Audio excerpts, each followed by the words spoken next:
We can see other colors than green in many of the plants, like fruits, flowers, petals.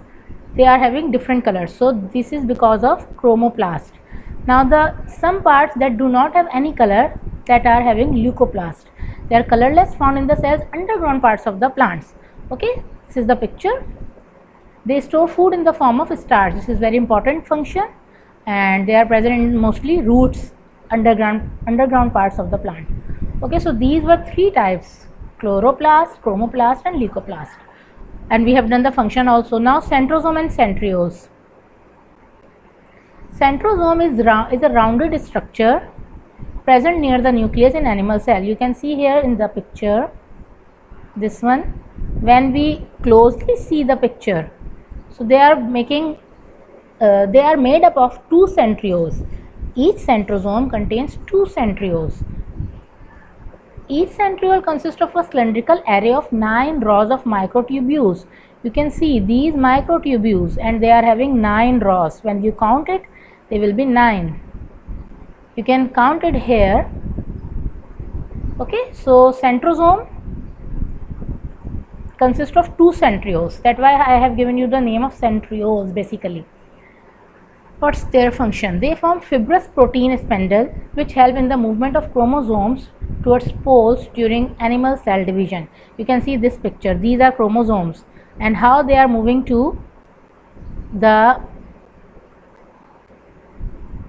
pole. So centrosome first move, and it makes a path for the chromosomes to separate during cell division. So very important function. Now the ribosomes are attached with endoplasmic reticulum, and sometimes they are free. So basically they are granules, and they are made up of RNA, ribonucleic acid. They are found free in cytoplasm as well as attached on the surface of the rough endoplasmic reticulum. What's their function? They are called protein factories. As mitochondria called powerhouse of the cell, in the same way ribosomes are called protein factories because they produce protein. All right. When we see the closed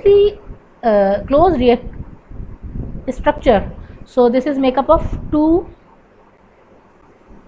units, large and small, and these units combining and making a ribosome. Alright, now vacuoles. They are fluid-filled sacs surrounded by a membrane called tonoplast. So what is tonoplast? The tonoplast is a membrane of vacuoles.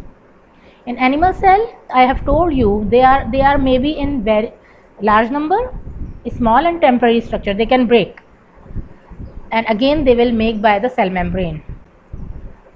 But in plant cell, they are permanent, very large in size. That's why the nucleus is moving towards the plasma membrane. They may be one or two or few in number, but not numerous.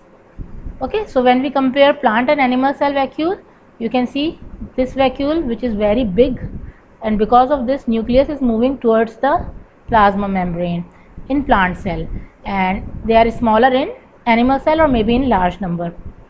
What is the function?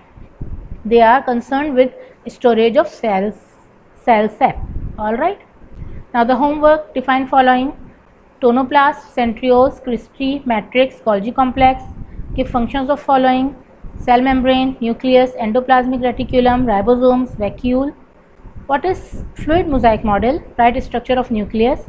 What is powerhouse of the cell? Why it is so called? What are three types of plastids? What is the difference between rough and smooth endoplasmic reticulum? Draw neat and label diagrams of the following: nucleus, Golgi complex, endoplasmic reticulum, centriole and mitochondria. Jazakallahu khairan.